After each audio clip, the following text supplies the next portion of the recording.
बिस्मिल्लाहिर्रहमानिर्रहीम। नाजरीन अस्सलाम वालेकुम। नाजरीन, इस वक्त जो खित्ते की सूरत हाल है, स्पेशली ईरान, अमेरिका और इज़राइल, जब से अमेरिका ने भी इज़राइल के साथ मिलकर ईरान पर हमला किया है, इससे खित्ते की सूरत हाल काफ़ी हद तक जो है वो बिगड़ गई है। और अब मसला जो मैं शुरू ही से कह रहा हूँ कि अब ऐसा लग रहा है कि कोई भी मुसलमान मुल्क जो है वो ना अपनी ताकतवर फ़ौज रख सकता है, ना एटमी असलहा रख सकता है, ताकि स्पेशली इसी खित्ते में जो कि इज़राइल को चैलेंज कर सकता हूँ।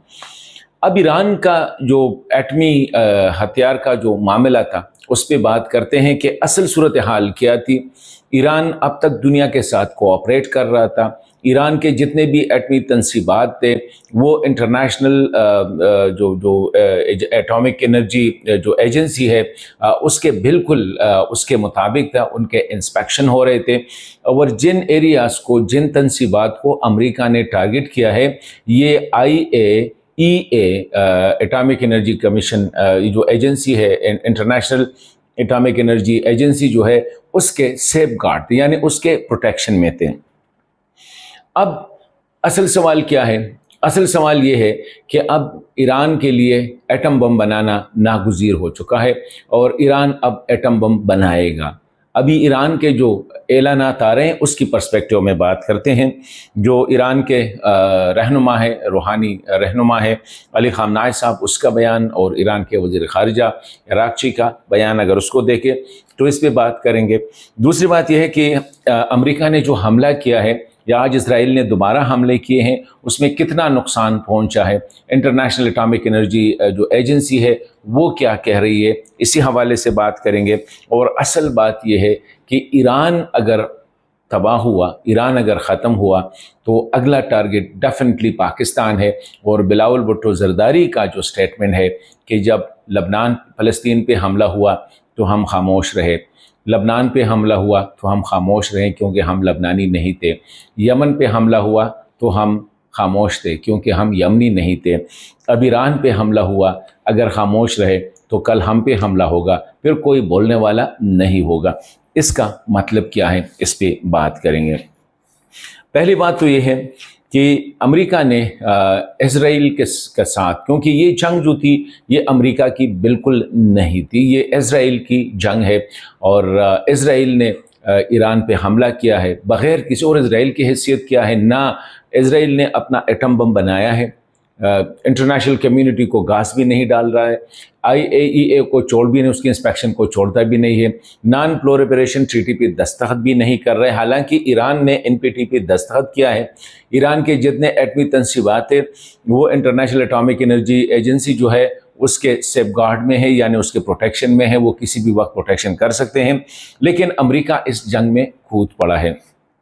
अब जो अमेरिका का जो सदर है डोनाल्ड ट्रंप, उसने जब वोट ली है, जाहिरी बात है वोट इसने इस बात पे ली है कि वो अमेरिका को मज़ीद जंगों में नहीं धकेलेगा। अमेरिका का जंग, ये अभी तक जितने जंगें लड़ी हैं ये अमेरिका की जंगें नहीं थी, और लोगों ने जो वोट दिया है उसको मईशत और मतलब है कि अमेरिका को जंगों से निकालना, ये जो था इस पे उसको वोट मिला है। लेकिन प्रेसिडेंट ट्रंप ने ख्याल ये था कि शायद जिस तरह वो कह रहे थे कि अब मज़ीद जंगें नहीं होगी, उन्होंने तो हमें बताया था कि वो यूक्रेन का मसला भी हल करेगा, वो गज़ा का मसला भी हल करेगा। लेकिन क्या हुआ कि वो अब जाके ख़ुद ईरान पे हमला आवर हुआ। यही उसकी सबसे बड़ी गलती है। हालांकि उनको पता है कि इज़राइल इस वक्त जो है इंसानियत अफसोस मज़ालिम में मुलव्वस है। 56,000 इजरायली फ़लस्तीनियों को गज़ा में मारा। इस वक्त बच्चे भूख से मर रहे हैं, उन पे मुकम्मल तौर पर उनकी ब्लॉकेट की गई है, और आगे से वो बिल्कुल जैसा है कि शहनशाह बना हुआ है। दुनिया का कोई मुल्क इजराइल को चैलेंज नहीं कर सकता है क्योंकि उसके पीछे अमेरिका खड़ा है। ना NPT पे दस्तखत करता है, ना अपने एटमी तनसीबात जो है उसको इंस्पेक्शन के लिए छोड़ता है। तो यही मैं कह रहा हूँ कि अभी ये इजराइल की जो थी या अमेरिका की जो थी, ये सबसे बड़ी गलती थी कि इसने भी ईरान पे हमला किया। ईरान ने खुल के कहा था कि अगर अमेरिका ने हमला किया तो फिर हम NPT से निकलेंगे। अभी इसके बाद मेरे ख्याल में ईरान ने जो करना था انٹرنیشنل کمیونٹی کے ساتھ جتنا تعاون کرنا تھا مکمل طور پر وہ تعاون کر رہے تھے. NPT پہ دستخط بھی کی, سارے جتنے ان کے حوالے سے جو انسپیکشن تھے, مطلب ایک پوری دنیا کو اپنے ایٹمی تنصیبات کھول کے رکھے کہ ہم جو ہے صرف سویلین پرپزز کے لیے استعمال کر رہے ہیں. اس میں کوئی انٹرنیشنل اٹامک انرجی کمیشن نے اس پہ دستخط بھی کیے ہیں. خود امریکہ کے انٹیلیجنس رپورٹ کے مطابق ایران نے کوئی ایٹم بم نہیں بنایا ہے, نہ ابھی تک اس کے نزدیک ہے, لیکن اسرائیل نیتن یاہو کہتا ہے کہ نہیں اس نے بنایا ہے, اس نے اس پہ حملہ کیا ہے. تو اب ایران کے لیے یہ ضروری ہے یا ایران رہے گا یا اسرائیل رہے گا. اور اگر ایران کے پاس ایٹمی اسلحہ نہ ہو تو پھر بہت مشکل ہے کہ ایران اس خطے میں جو ہے وہ بالکل اسی طرح ہی رہے گا جیسے کہ دیگر ممالک ہے. تو اس سے میں سمجھتا ہوں کہ اب ایران کے لیے ایٹم بم بنانا جو ہے وہ انتہائی ضروری ہوا ہے. ایران کی سروائیول جو ہے وہ اسی میں ہے, ورنہ کل پرسوں دوبارہ اسرائیل اسی طرح حملے کرتے رہیں گے.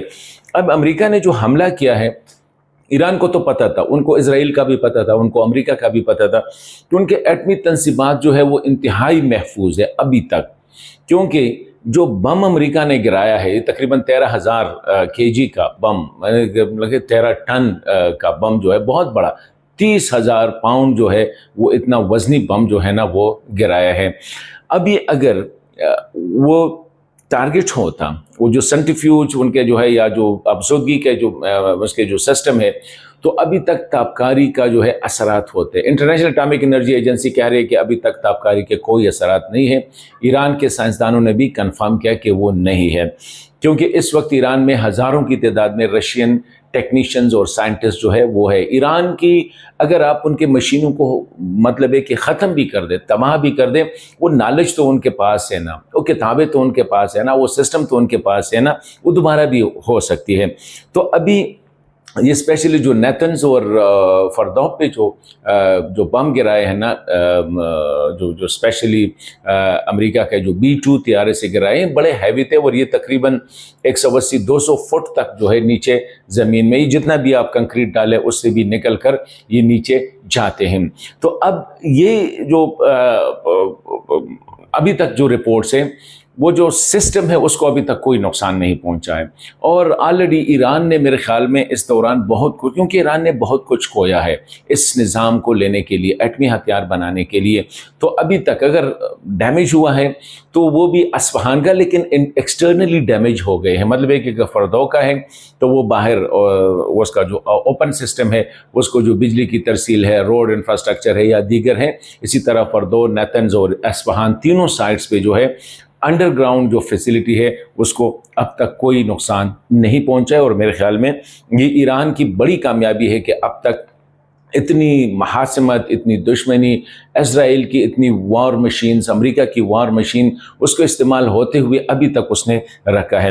اور میں سمجھتا ہوں کہ اب اسلامی دنیا کو بھی تھوڑی بہت یہ بات سمجھ آ رہی ہے کہ وائی اسرائیل ایک چھوٹا سا ملک اور اتنا درد سر بنا ہوا ہے کہ سائڈ پہ سعودی عرب بھی بیچارہ لیٹ گیا, UAE بھی لیٹ گئی ہے, قطر بھی لیٹ گئی ہے, اردن بھی لیٹ گئی ہے, کویت بھی لیٹ گئی, جتنے بھی گلف کنٹریز اور مڈل ایسٹ ہیں وہ اسرائیل کا کچھ نہیں بگاڑ سکتے, کیونکہ اسرائیل کے ساتھ اسلحہ ہے, کیونکہ اسرائیل کے ساتھ مضبوط دفاعی نظام ہے. اسرائیل آگے پیچھے کسی کو بھی, اگر وہ ایران کو چیلنج کر سکتا ہے تو میں سمجھتا ہوں کہ عرب ملک میں کوئی ایسا ملک نہیں ہوگا جو کہ اسرائیل کو چیلنج کرے یا اسرائیل کے جہاز کو گرائے یا اسرائیل کا جو ڈیفنس سسٹم ہے اس کو اسی طرح کولیپس کرے جس طرح ایران نے کیا ہے. تو اب اسلامی دنیا میں بھی یہی بات چل رہی ہے, کیونکہ اسرائیل کے جو سیاستدان ہیں وہ برملا کہہ رہے ہیں کہ اس کے بعد جو ہے وہ پاکستان ہوگا. وہ برملا اٹیک کر رہے ہیں ایران کے جو ایٹمی تنصیبات ہیں. اس وقت آج بھی ان پہ پرسوں امریکہ نے کیا تھا, آج اسرائیل نے دوبارہ ان کے تینوں تنصیبات کو جو ہے وہ نشانہ بنایا ہے. تو یہی ہے کہ برملا کہہ رہے کہ ایران کے بعد جو ہوگا وہ پاکستان ہے, کیونکہ وہ کل کے ان کا جو کرائیٹیریا ہے وہ یہی ہے کہ کسی بھی مسلمان ملک کے ساتھ جو ہے وہ ایٹمی اسلحہ نہیں ہونا چاہیے, کیونکہ وہ سمجھتے ہیں کہ وہ اسرائیل کے لیے خطرہ ہوگا. اور اسرائیل کی جو پوزیشن ہے جو عرب دنیا میں وہ ایکسپینشن کر رہا ہے, کوئی اس کو چیلنج نہیں کر رہا ہے. تو اگر کوئی ایران کے پاس آج ایٹمی اسلحہ ہوتا تو اسرائیل کی یہ جرت نہ ہوتی کہ ایران پہ حملہ کرتا, امریکہ کی یہ جرت نہ ہوتی کہ وہ اس پہ حملہ کرتا. ابھی پرسوں آپ لوگوں نے सुना होगा बिलावल भुट्टो जरदारी साहब का जो बयान, बहुत अच्छा, बहुत ज़बरदस्त। उसने कहा है कि देखें, ये जो सूरत हाल बन रही है ये बहुत ख़तरनाक है। इस पे आज अगर हम खामोश हो जाते हैं तो कल हमारी बारी होगी। उसने बड़ी खूबसूरत अंदाज से कहा है कि जब फ़लस्तीन पे हमला हुआ, जब फ़लस्तीन को कब्ज़ा किया तो हम खामोश रहे क्योंकि हम फ़लस्तीनी नहीं थे और हम समझ रहे थे कि तो ये तो फ़लस्तीन को टारगेट कर रहा है। कहते हैं इसके बाद लबनान पे हमला हुआ, लबनान से जगह ली गई और हम समझते रहे कि ये तो लबनान है, हम लबनानी नहीं है। कहते फिर यमन पे हुआ, यमन के साथ वही हुआ जो फ़लस्तीन और लबनान के साथ, हम खामोश रहे, हम समझ रहे थे कि हम यमनी नहीं है। आज ईरान पे है, आज ईरान को वो तबाह कर रहे हैं, तो कल जो है हमारी बारी होगी, फिर हमारे लिए कोई बोलने वाला नहीं होगा। और यही बात है, दुनिया को सबको पता है कि इस वक्त इस्लामी दुनिया में पाकिस्तान है जो कि चैलेंज कर सकता है। जिस तरह इंडिया पाकिस्तान से 7 गुना बड़ा मुल्क है, वो और इजराइल की गठजोड़ यही है। क्योंकि लेकिन अल्लाह ने जो पाकिस्तान को दिफाई निज़ाम दिया है और लीडरशिप है, हाउ मिलिट्री लीडरशिप है, पॉलिटिकल लीडरशिप है, उनकी जो अनथक मेहनत की वजह से वो हमने हासिल की है। तो इंडिया और इजराइल आज नहीं तो कल नहीं तो परसों डेफिनेटली वो कोशिश करेंगे कि पाकिस्तान के दिफाई निज़ाम को या पाकिस्तान की एटमी सलाहियत को वो ख़त्म कर डाले। तो यही सूरत हाल है। और मेरे ख्याल में बिलावल भुट्टो ने इसकी तरफ बड़ी उसके साथ जो है ना इशारा किया है कि पाकिस्तान को और पाकिस्तानी क़यादत को इसको देखना चाहिए। और आज जो नेशनल सिक्योरिटी का जो हुआ है, इजलास हुआ है, उसमें इन्हीं चीज़ों पे बहस हो रही है। क्योंकि फील्ड मार्शल जो आसिम मुनीर साहब है उसने अमरीकी सदर के साथ मुलाकात, ज़ाहिरी बात है कुछ वहाँ से और कुछ खत्े की जो सूरत हाल है, ईरान के साथ क्या करना है, ईरान के साथ कहाँ तक खड़ा होना है। क्योंकि कल आप लोगों ने देखा होगा कि ईरान के सफ़ीर ने जो प्रेस कॉन्फ्रेंस की थी, उसने कहा था कि ईरान इस वक्त बिल्कुल अकेला लड़ रहा है पूरी दुनिया के साथ, अमेरिका के साथ। देखें मगरबी दुनिया की जो मुनाफिकत देखें, इजराइल को कोई कंडेम नहीं कर सकता है।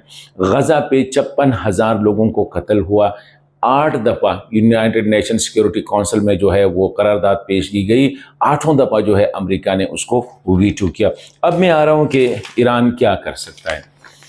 ईरान के लिए अगर हम देखें, इस वक्त मिडिल ईस्ट में अमेरिका के बहुत बड़े बेसिस है। बहरीन में उसका बिल्कुल एक उनकी जो नेवी का जो 5th फ्लीट है उसका, जो कि रेड सी, गल्फ और अरेबियन सी और इंडियन सी के कुछ ओशंस को मॉनिटर कर रहे हैं, वो बहरीन में है। कतर में जो है अल उदैद एयरबेस है, बिल्कुल ये जो दोहा के करीब है। और ये जो है ना फॉरवर्ड हेडक्वार्टर है सेंट्रल कमांड का, मतलब एक तो अमेरिका में है, एक इधर है। और ये मतलब है कि मिस्र से लेकर कज़ाकिस्तान तक पूरा एरिया जो है इसके नज़र में है, इसके कंट्रोल में। इस तरह कुवैत में बहुत बड़ा मिलिट्री एयर बेस है जिसको आरिफ जान जो है, ये भी फॉरवर्ड हेडक्वार्टर है आर्मी सेंट्रल कमांड का। और दूसरा है अली अल सलीम, ये भी कुवैत में एयरबेस है, बड़ा क्लोज इराकी बॉर्डर के करीब है। और तीसरा जो है कैम्प बोहेनरिंग, ये 2003 में इसको बनाया था और ये भी एक बहुत बड़ा, और इसमें डिप्लॉयमेंट सारा जो है इराक के लिए की गई थी। इसी तरह इराक में यूएई में अल-दफ्रा एयरबेस है और ये एक बहुत बड़ा एयरबेस है। जबल अली पोर्ट में जो है यहाँ पे नेवल उसकी बहुत बड़ी फ्लीट जो है यहाँ पे लंगर अंदाज, मतलब यहाँ से वो ऑपरेट कर रहे हैं।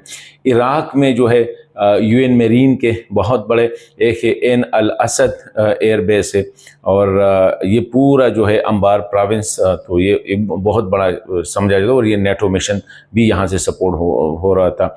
इसी तरह एरबिल एयरबेस, ये भी इराक में है, बड़ा close to the Irani border.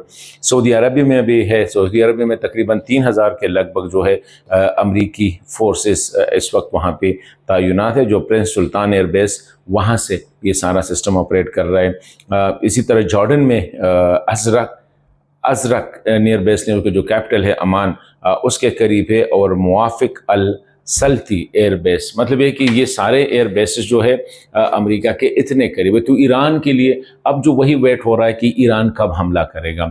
और ईरान के लिए 7 समंदर पार जाने की ज़रूरत नहीं है, बल्कि यहाँ पे अमेरिका के एयरबेस, इस तरह जब قاسم سلیمانی کو جب قتل کیا گیا تھا تو عراق میں امریکہ کا جو ایئر بیس ہے اس پہ جو حملہ ہوا تھا وہ تھا یہی عین الاسد ایئر بیس، وہاں پہ ایران نے حملہ کیا تھا۔ تو یہ مسلم دنیا کو مکمل طور پر جو ہے بالکل ایسا رکھا ہے، کنٹرول میں رکھا ہے کہ وہ، کیونکہ اس وقت ایران پہ جو حملے ہو رہے ہیں اس میں عرب ممالک سے، جارڈن سے اس کو کنٹرول کیا جا رہا ہے، قطر سے کنٹرول کیا جا رہا ہے، سعودی عرب وغیرہ سے، تو یہ سارا سسٹم ہے۔ لیکن ایک دن آئے گا میرے خیال میں مسلمان بادشاہوں کے لیے ایک بہت بڑا، جو کنگز اینڈ کوئنز ہے اسپیشلی عرب ورلڈس کے، ان کے لیے ہے کہ وہ تھوڑا سا دیکھ لے کہ آگے کیا ہو رہا ہے۔ اگر اسرائیل اتنا اس وقت تقریباً لٹرلی عرب دنیا پہ جو حکومت ہے وہ اسرائیل کر رہا ہے، کیونکہ اسرائیل کے پاس طاقت ہے، اسرائیل کے پاس مضبوط دفاع ہے، مشینز تو ہمارے عرب ملکوں کے پاس ہم سے بہتر ہے، لیکن اس کو استعمال وہ نہیں کر سکتے کیونکہ وہ امریکہ کے ہیں، اور امریکہ کی وجہ سے ان پہ پابندیاں بھی ہے کیونکہ وہ اسرائیل کے خلاف استعمال نہیں کر سکتے۔ تو میں سمجھتا ہوں کہ ابھی یہی وقت ہے کہ پاکستان اور دیگر مسلمان ممالک کو سوچنا ہوگا کہ اگر ایران تباہ ہوا، عراق تو تباہ ہوا، لیبیا تباہ ہوا،